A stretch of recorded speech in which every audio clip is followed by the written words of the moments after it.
had an American friend and she said, come and stay with me in Brooklyn. I was like, oh, how exciting. Went to Brooklyn and her mom loved her. She said to me, Sindhu, that's like Sinbad, but without the bad. And I was like, and then her sister said, can we call you Cindy for short? And I was like, that's the same number of vowels. So I said yes to everything. Step in, you lovely lot of future ghosts. Yeah, it's me, Mel Gedroich, part-time traffic warden of the afterlife, or lolly stop lady, because it's the end of life. Yeah. Anyway, this is the podcast where the curtain has well and truly thunked on your favourite celebs, but we're still poking around backstage, seeing what is left of their remains. Welcome to...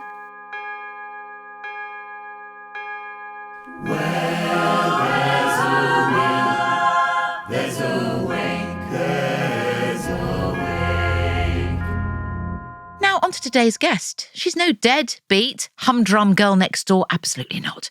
She's the kind of woman who could stroll into the afterlife wearing sunglasses indoors and somehow not look like a total wanker.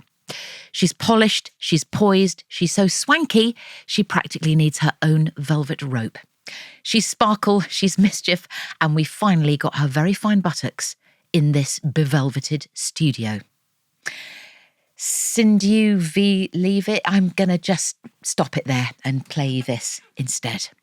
Sindhu Vee, Sindhu Vee, Sindhu Vee. That's me. Have you ever been welcomed in a choral way before, Sindhu? No, I haven't. But I now know that I expect this everywhere I go. This is the problem. People come here and they say, oh, I want that on my ringtone. Yeah. Nick Knowles said he wanted it every time a door opened in his house, which I thought was a bit much. Excessive. Really? Excessive. But I can understand. I mean, I already am thinking I'll maybe pay the kids to sing it once in a while. Train them up, harmonise, boom. Yeah, no, they can sing because they all in choir, but they won't do it without money. So I'll have to pay them. How much? We'll negotiate. Talking of money, these guys want to sell us some stuff. Look at this. Don't go anywhere. We'll be back after this short break. Now, Cindy, welcome. You know the drill. I do. We're going to be talking death. We're going to be talking funerals. We're going to be drilling very, very deep into all that deathy stuff. Yes. As well as you coming on the Barnacle podcast, 6 Feet Under, where we answer more emails from our amazing Deathling listeners. Hope that's okay with you. That's so good. I look forward to that. Can I just jump in right at the start and do, say, Sindhu. Please interrupt me. As a Indian, as a Hindu, talking about death is very inauspicious. Super inauspicious. And so like even during the day, if someone says, oh, I'll die, you say, never say that. We don't bring it to our mouth. Really? So when they asked me, do you want to do this podcast? Because it was you, I was like, yeah. Otherwise, I was like, this is going to be a part of my day where I'm going to be talking about stuff that honestly, we don't ever talk about because it's not considered when you're alive. Why are you talking of being dead? How interesting. But we're going to talk about it. Oh, because I like you. Sindhu. I'm right back at you. It's really nice to see you. Oh, I feel moved. That's very lovely. Now, before we get into the death, I feel I have to say it like that now. No, you can say it easily. The death, bringing it very much back into life, away from death. You're on tour, my friend. Swanky. Really good title. Thank you. Swanky is such a good word, isn't it? It is. And I'm bringing swanky back because I think as a word, it got lost. Yeah. I think a lot of young people now would be like, what does that mean? It's very, very good. I've invented a game, especially for you, Sindhu, and it's called Swanking. What I'm going to do, if this is okay, is give you 3 sort of swanky quotes or quotes from characters that I think are swanky. And can you tell me who said them? Oh, good Lord, let's go. Okay. I do not want to be seen in a car with a dent, Richard. Give me another hint. I hate losing. Okay. I'm like you as well. I know. So I'm going to say bucket. Oh, is it that good hyacinth lady? Yes, my mother loved her. I was to watch. Say, Mommy, what are you watching? She said, look, Hyacinth has come. Hyacinth. It's Hyacinth. It's Hyacinth I Bucket. love her. God, you're good, Sindhu. The next one is with cigarettes in hand and vodka or Bollinger Are in we the talking other. about me? Sorry. What? Okay, go. Bolly in one hand, cigarette in the other. You've only got one life, darling, and I'm not wasting mine sober. It's the Ab Fab Come one. on, The she's one who on it. drinks a lot. She's on it. Yeah. Beehive. Lumley. Lumley. Yeah. I'm going to give you the full point. Thank it's you. Patsy from Ab Fab. There you go. And the last one is, it's only a little bit of ham. Oh, She's on it. She's got it. You know who it is. It's She's from Wales. He's from Essex. yes. I might as well tell you. Yes, it's the Yeah, she's got the point. I'm going to give it to you anyway. You've got full house of points. his name starts with G, Yeah, and her. and she Hers with S. and he has the car show now in America. Yes, James Corden. Yes. Yeah, that show. I've given it to you. It's Gavin and Stacey. Yeah, Gavin and Stacey. Okay, so Woo-hoo! I got it. I just can't remember the specifics. No. You know? But also, I don't want to apologize. Everyone in Starbucks calls me Cindy. So I can be, in the UK, not remembering the specific name, but having the intuition.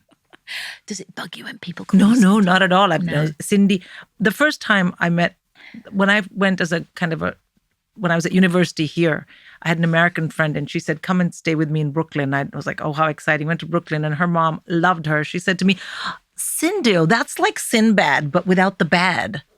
And I was like, and then her sister said, can we call you Cindy for short? And I was like, that's the same number of vowels. So I said yes to everything. But no, I don't mind at all.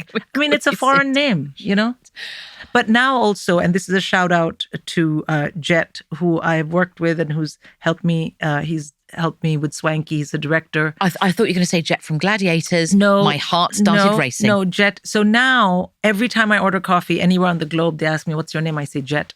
And then I send him a photo because no one gets Jet wrong. That's good. Except in India, I tried this at the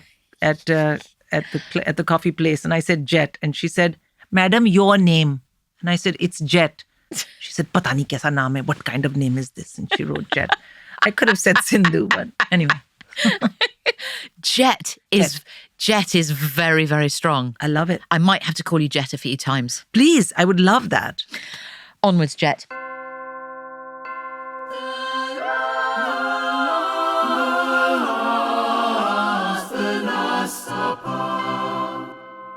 Important before you make the journey over there to do it on a full stomach, right? Yes. What would your Last Supper be? Okay, listen, this is complicated because I very much hope to enter those years ahead of my passing with intention. So, like right up to that point, I'm going to be eating and drinking what I want and doing whatever I want. But when that time comes, I will enter it with intention. So I hope to be at the time in full silence over a period of time before. How long? It's hard to say, but full silence is not just not speaking, which can you imagine for me what that's going to be like? Sindhu, I mean... I know. But we have to clean out our insides. We have to hear ourselves. And so then it's also silence in terms of digestion. It's a kind of renunciation. Oh, man. So I think I'll be eating very simple things, probably fruit once a day and a glass of milk. So I would like to eat mangoes. Mangoes are great. I love mangoes. It's well documented. And I would like to eat a lot of mangoes and have a glass of cold milk because that's important because mangoes are very hot. And then that's what I would like. Although that literally is that all? That's it. But in another scenario, if I never get to the silence and lots of things happen and I think, well, this is no way to live. The silence is like what my dad was like. But if I go my mom's way, which is what she was like, I would have deep pan Chicago pizza, Chicago deep pan pizza, full double cheese and mushrooms and jalapenos. So good. I'd have a Oreo milkshake. Right. Oreo milkshake, like a really good one. I don't want to say the one from Dairy Queen, which is a very American reference, but just a great thick with purchase, with everything and so yummy. And then I would also have a chocolate chip cookie, which is like a really good one. And then I was thinking all these things are kind of like I'm not saying anything Indian and I'm not saying anything, Yeah. that's from the UK, but that's life. Yeah. Those are the things I would want to gorge myself on, smoke a bunch of cigarettes, have some great Japanese whiskey, probably Hibiki 21 at that point, because I'd be like, Japanese whiskey I'm out. So smooth. It's so good. It's not So oaky, it's not good. peaty. I love it. Yeah. And then I'd go out. So it depends if I go my mother's way or my dad's way. I love that. Both options available. Mm-hmm. Mango rather than papaya. Don't like papaya. Love papaya. Do you? It's Yeah. too sweet. So good. Well, where are you getting your papayas? I don't know. Somewhere cheap. You're probably. eating pawpaws. They're sweet. The little ones. And the ones that kind of, Yeah, they're pawpaws. I don't like those. No, eat papaya. Also very good for digestion. Okay. FYI. Good. She's a fount. She's an absolute fount.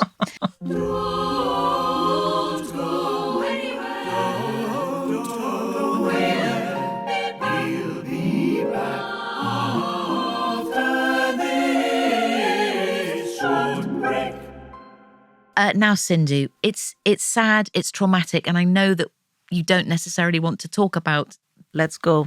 but I'm afraid we've got a whole choir singing about it. So here we go.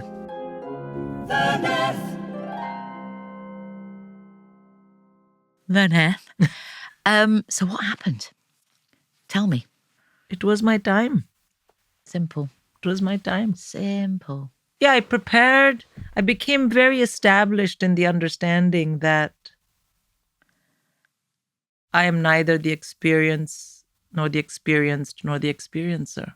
Oh my God, I need to write this shit down. So I'm just, It's so good. I'm the same consciousness as every living being on this planet. I'm Sadashiva. I hope to become very established in that so that I'm happy to go back into that and then return, depending on how I've behaved in this life. And were you afraid when the final moment happened?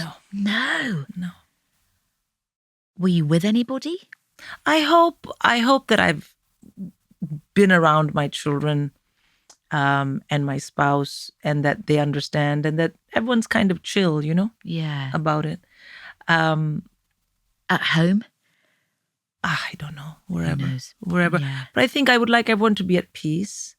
I would like it not to be when my children are so young that they don't know what the hell's going on. Yeah. They'd have to be, of a certain age so they can handle it. When my parents passed away, my second or third thought, especially my mother, who I was very, very close to, I was there in the hospital with her. I was the only one there, and I had to sign the paperwork, and they switched off the machines. And then I bathed her the next day and everything, as you do in India, and dressed her and so on. Wonderful. I remember thinking how much I wanted to protect my children from what I was feeling, Yeah.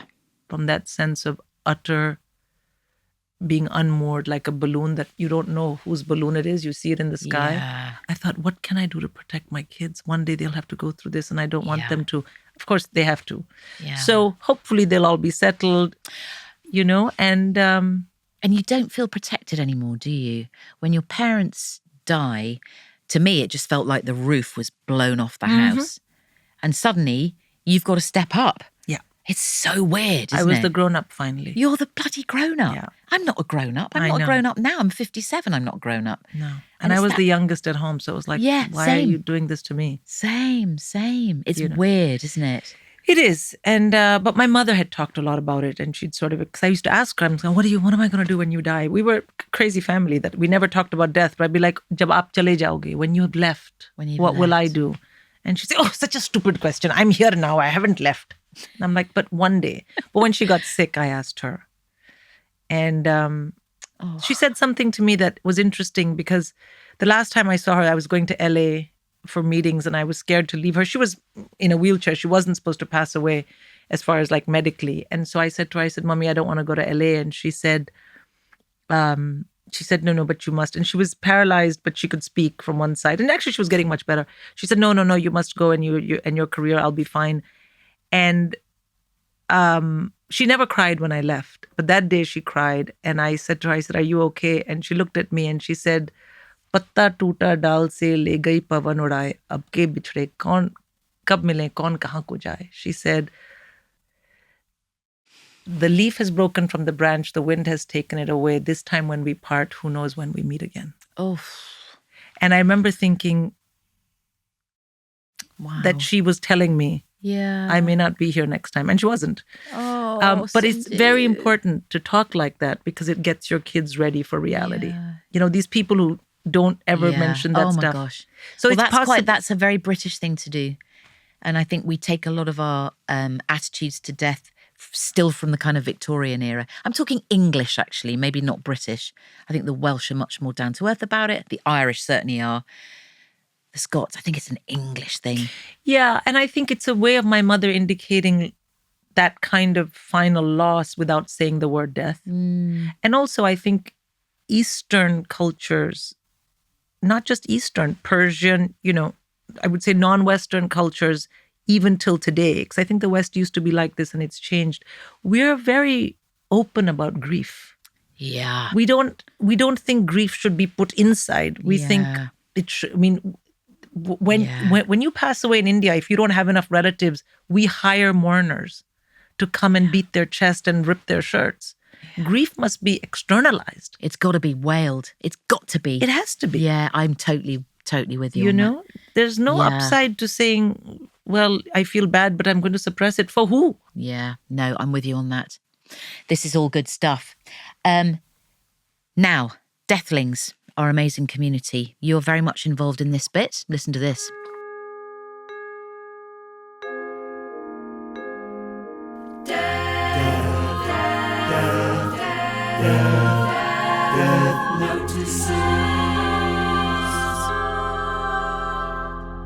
Yeah, Sindhu, the Deathlings have been in touch. Tell me more. So this is an email from Melissa in Wallington. Great. Hey, Mel and Death Team.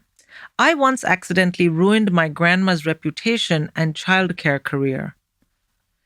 When I was about 8, my nan picked me up from school and looked after me until my parents finished work. Right. By looked after, I mean she fed me, helped me with homework, and regularly parked outside a betting shop.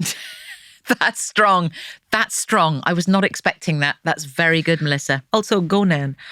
She'd leave me in the car with the windows cracked while she popped in to bed on the horses. I thought this was a fun after-school adventure, and so it was. Then our English teacher asked us to write about our daily routine. Great. I proudly described waiting alone outside Ladbrokes while Nan gambled. The head teacher called my parents in. Nan was permanently banned from school pickup. No, she left the window open. I know. She didn't do anything too bad. And she fed you and she helped you with homework. This head teacher was too much. Such a boring fellow. Anyway, have you ever unintentionally got a family member cancelled? Thanks, Melissa from Wallington. That's really good.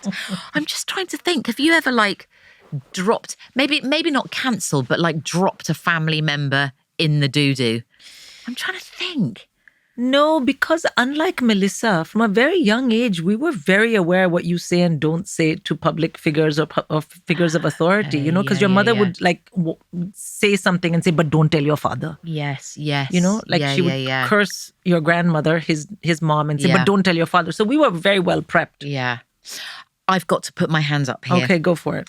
So my gorgeous godson and nephew, who I adore with every bone in my body, I was looking after him once. He was 18 months old. Oh, God. And he was playing with my phone, the landline as we still had back in the day, more than 20 years ago. Unbeknownst to me, I was in the kitchen, you know, preparing food for him. I wasn't being awful. Gambling. He was playing with the phone. Playing with the phone, blah, blah. And I sort of came and I said, Kaz, come on, put the phone down, blah, blah. Didn't think anything of it. 20 minutes later, knock at the door. Her Majesty's, not Her Majesty's, the Metropolitan Police. Oh. Him and her at the door saying we received a 999 call. Unbeknownst to little Kaz, he'd been dialing 999. And I did a terrible thing, Sindhu. I am so frightened of authority, be it the AA, Same. be it the police, Same. be it whoever, an air hostess, I'm frightened in a uniform. I wordlessly just went, I just pointed. So they came in and they found a little chap in a nappy waddling around. I shopped him to the police. But not you know, but they still thought you were the bad guy in that story. I just want to tell you, Mel, they were like, this lady is crazy. She's trying to pin this on a baby. I've never want that. But he's cute. He's cute, and I also don't like authority at all. I get very nervous. Seriously? Yeah. No, I have a absolutely. problem with it. Even like one of those jolly people in an EasyJet uniform, I find I kind of, the shoulders go back and I want to impress them. Oh, I don't want to impress them. I just don't want to go to jail. Yeah. That's my big fears. I'll Yeah. end up in jail. Yeah. And I don't like the idea of jail. No, you won't, Sindhu. I don't good. see that happening. Oh, thank you. I don't see that happening. You're fine. Right, listeners, if you want to get your mail read out on the podcast by one of our spectacular guests, like the magnificent Sindhu Vee, the email address, as you well know, is mail@deathpodcast.co.uk. If you haven't used that email address before, what do you think you're doing? We go through all your correspondence over on 6 Feet Under, so do make sure that you subscribe on Apple Podcasts or head to wherethere'sawillthere'sawake.com for all the details. We got websites and everything. Don't go anywhere. We'll be back after this short break. I'm really intrigued to hear about your funeral. So mine will be a regular Hindu funeral, my daughters they'll have a lot of guidance, I assume, from various older family members to what to do with me and my body and dress me up and this and that, and I'll be cremated. My husband will have to do some rites. And the girls will have to do some, and my son. What kind of rites?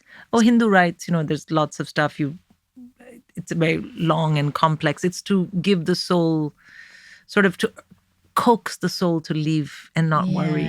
And not worry, really. It's to leave. Because attachment to our bodies is literally the definition of what for us is being alive. Think about it. Attachment to your body. Right. Its needs, its hopes, its ambitions. Yeah. So to be ripped from that is very traumatic for a soul. Yeah. And so it's to coax the soul to leave. And so they'll do the rites. I'll be cremated, whichever, either open on wood, which is rarer and rarer in India, or in a crematorium. Then they will take my ashes. I've already explained this to the kids, and they will take me to the Ganges. Wow. And there they'll do rites and put me in the Ganges. Wow. And that's it. Mother Ganges. Gangaji, yes. Wow. That's it. Amazing. Now, you're an amazing comic, Sindhu. Thank you. We all know that. Is there part of you that would like a bit of a gag as you leave this earth? Or not? Do you not want any jokes? I don't mind either way. Interesting. I'll be dead, Mel. No, you'll be dead. I don't care. You do what you need to do. Okay. I'm out. Will there be lots of comics at your funeral? I imagine there will be. If someone tells them and they want to come, but we don't have funerals like that. We have just if the kids want to do like a betak, Okay. like a memorial thing where you sit, Sure. that's on them. I am not worrying about that. I'll be gone. I'm such a control freak, though. Oh, no, I'm not going to at be all. leaving. I'm going to be doing emails before I shuffle off the mortal coil. I want absolutely the right snacks, the right drinks, honestly, I'm awful. I've just got to let that go because it doesn't matter. I'm not going to be there. I'm not going to be there. Okay. I want to be put in the Ganges, for God's sake. Don't put me in the Thames or some other random river if you're in some other country. Yeah. Take me to the Ganges. And I've done it now twice for my parents, so I know it's easy. So just do it. I've told the kids, Wow. just take care of it, please. The rest of it, I don't mind. I'm not here. Was it amazing taking the remains of your parents to the Ganges? Was it extraordinary? I've seen it on TV. I've obviously never sort of done it myself, but I wouldn't say it was extraordinary. It was what I had to do. it just felt right. Yeah, it was, Yeah. It's a little bit like, and this is going to sound so crass, it's like there's just some things that you know you have to do. Yeah. You know what I mean? Yeah, totally. Like, you know that, like, if you have to pee, you just don't do it here. You would go to the bathroom. Yeah. It's like something's got to be done. Yeah. No matter what was going on, Mel, you wouldn't do that. You would be like, I need to get to a bathroom. It's literally that basic to me. Very weird example, very I bad like it. contrast, I but like it. super, super. It's like chewing your food. You swallow it. You don't spit it out after you chew it, unless Yeah. it tastes bad. But that kind of basic. So it had to be done. Yeah. And I think when you are responsible for the furthering of the story of a person after they've passed away, especially a parent, then you must follow the protocol. Yeah. I like it. That's it. Ritual, Protocol. it That's helps. It helps, doesn't it? That's it. It helps us. left 100%, behind. 100%. Yeah, I get that. 100%. Wowzers. Good. Well, you've answered this question. Buried or cremated. Obs, cremation. Cremation. Yeah. I think I'd probably go cremation as well, actually.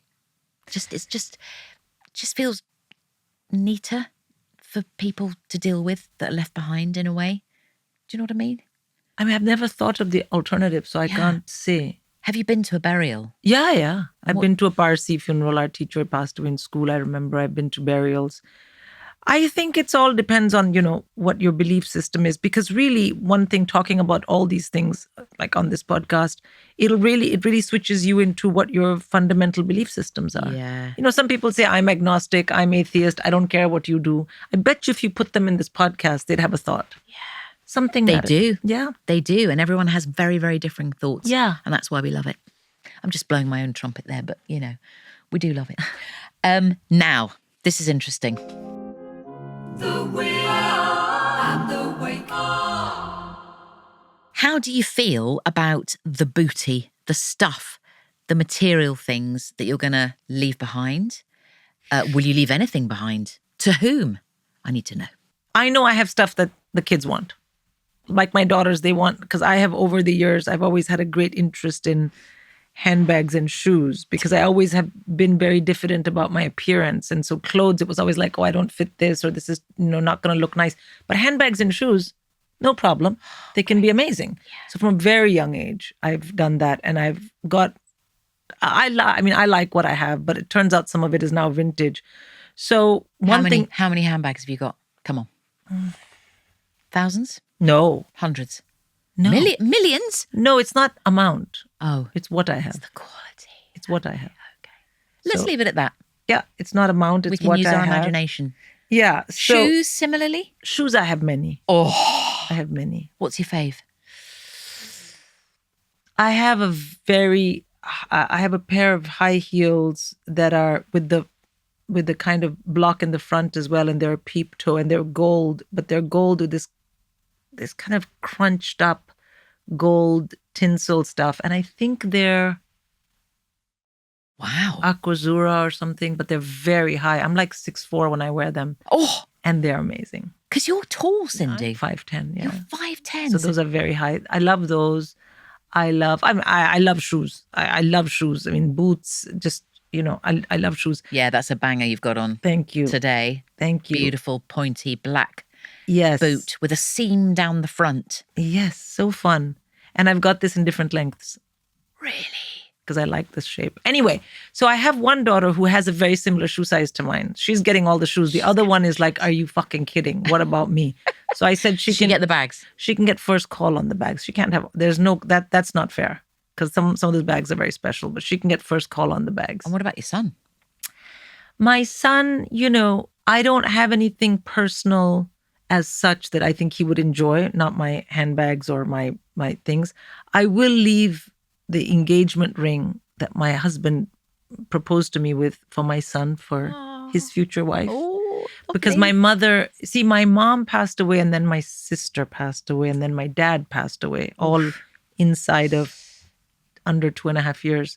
Oy, so, Cindy, that's a lot. That was a lot. Yeah. So I have all the jewelry, because in India you collect jewelry for your daughters. So I have my sisters as well. Gosh. So I have more jewelry than I would have otherwise had. Yeah. So some of the pieces that have been in our family for years, I will of course give to my daughters. Yeah. I'll divide that between them. My son, I will give him the engagement ring that my husband gave me, because it's a very special ring for me. But also I'll give him one important piece of jewelry, because it's very likely that, he's very Western, and he might marry someone who decides and their marriage doesn't work, and that bitch will take my jewelry. So that will bother me. That would be really galling. It would bother me. I wouldn't want to give any of my mother's pieces, because I'm not sure. If I live long enough and I meet her and I trust her and all that, fine. But otherwise, I'm not taking any chances. I've never thought of that, actually. If you divorce, do you give back the engagement ring? You don't have to.